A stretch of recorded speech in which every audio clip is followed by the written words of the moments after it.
शिक्षक बहाली में फर्जीवाड़ा का मामला सामने आ रहा है।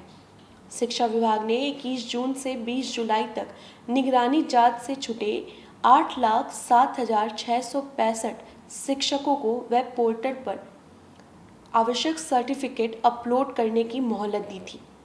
20 जुलाई तक अलग अलग जिलों से लगभग 80,000 सर्टिफिकेट अपलोड हो चुके हैं। हालांकि जानकारों के अनुसार इसमें 30 से 40% शिक्षकों के सर्टिफिकेट फर्जी हो सकते हैं।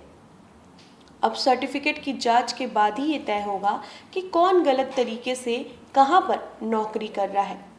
एक ही सर्टिफिकेट पर 2 जिलों में शिक्षक बहाल हो गए हैं। 2013 से एक ही सर्टिफिकेट पर बहाल शिक्षक वेतन उठा रहे हैं। शिक्षा विभाग को शिकायत मिल रही है कि जहानाबाद के शिक्षक के सर्टिफिकेट के आधार पर ही पूर्वी चंपारण में इसी नाम से पंचायत शिक्षक बन गए हैं। जहानाबाद मखदुमपुर प्रखंड के शिक्षक देव कुमार ने शिकायत की है कि जब वेब पोर्टल पर सर्टिफिकेट अपलोड करने लगे तो बताया गया कि ये सर्टिफिकेट तो पहले से ही वहां पर अपलोडेड है। दरअसल हाईकोर्ट के आदेश पर 2006 से 2015 के बीच बहाल सभी शिक्षक सर्टिफिकेट जांच की जिम्मेदारी निगरानी विभाग को दी गई है। शिक्षा विभाग ने साफ कर दिया था कि जो शिक्षक 20 जुलाई तक सर्टिफिकेट अपलोड नहीं करेंगे, माना जाएगा कि उनकी बहाली गलत तरीके से हुई है।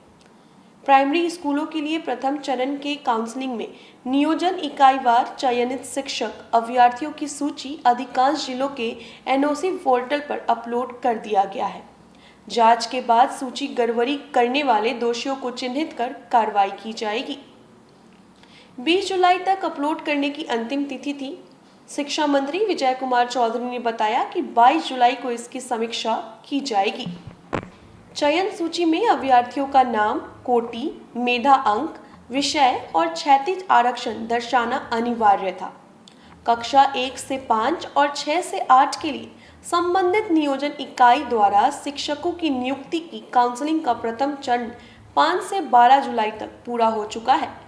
काउंसलिंग में शामिल अभ्यर्थी मेधा सूची और आरक्षण रोस्टर को ध्यान में रखकर चयन सूची तैयार किया जा रहा है।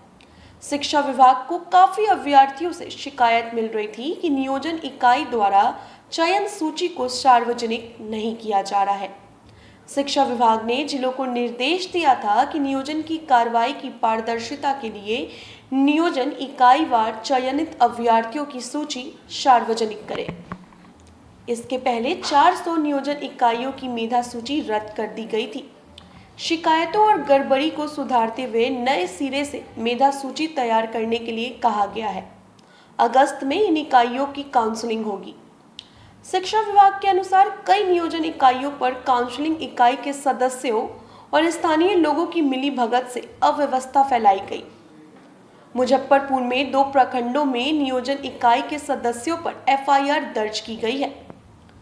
9,07,062 प्रारंभिक शिक्षकों की बहाली के लिए प्रथम राउंड में 5 से 12 जुलाई तक 4,808 अलग अलग नियोजन इकाइयों के लिए काउंसलिंग हुई थी। 4,412 पंचायत नियोजन इकाइयों में 20,803 शिक्षकों की बहाली के लिए काउंसलिंग के बाद 8,594 पद रिक्त रह गए थे। मुजफ्फरपुर में 2 प्रखंडों में नियोजन इकाइयों के सदस्यों पर एफआईआर दर्ज की गई है। 90,762 प्रारंभिक शिक्षकों की बहाली के लिए प्रथम राउंड में 5 से 12 जुलाई तक 4,808 अलग अलग नियोजन इकाइयों के लिए काउंसलिंग हुई थी। 4,412 पंचायत नियोजन इकाइयों में 20,803 शिक्षकों की बहाली के लिए काउंसलिंग के बाद 8,594 पद रिक्त रह गए। पदों के रिक्त रहने के कारण कोटिवार अभ्यर्थियों को नहीं मिलना बताया गया। कक्षा 1 से 5 के लिए 50% पद महिला अभ्यर्थियों के लिए आरक्षित है।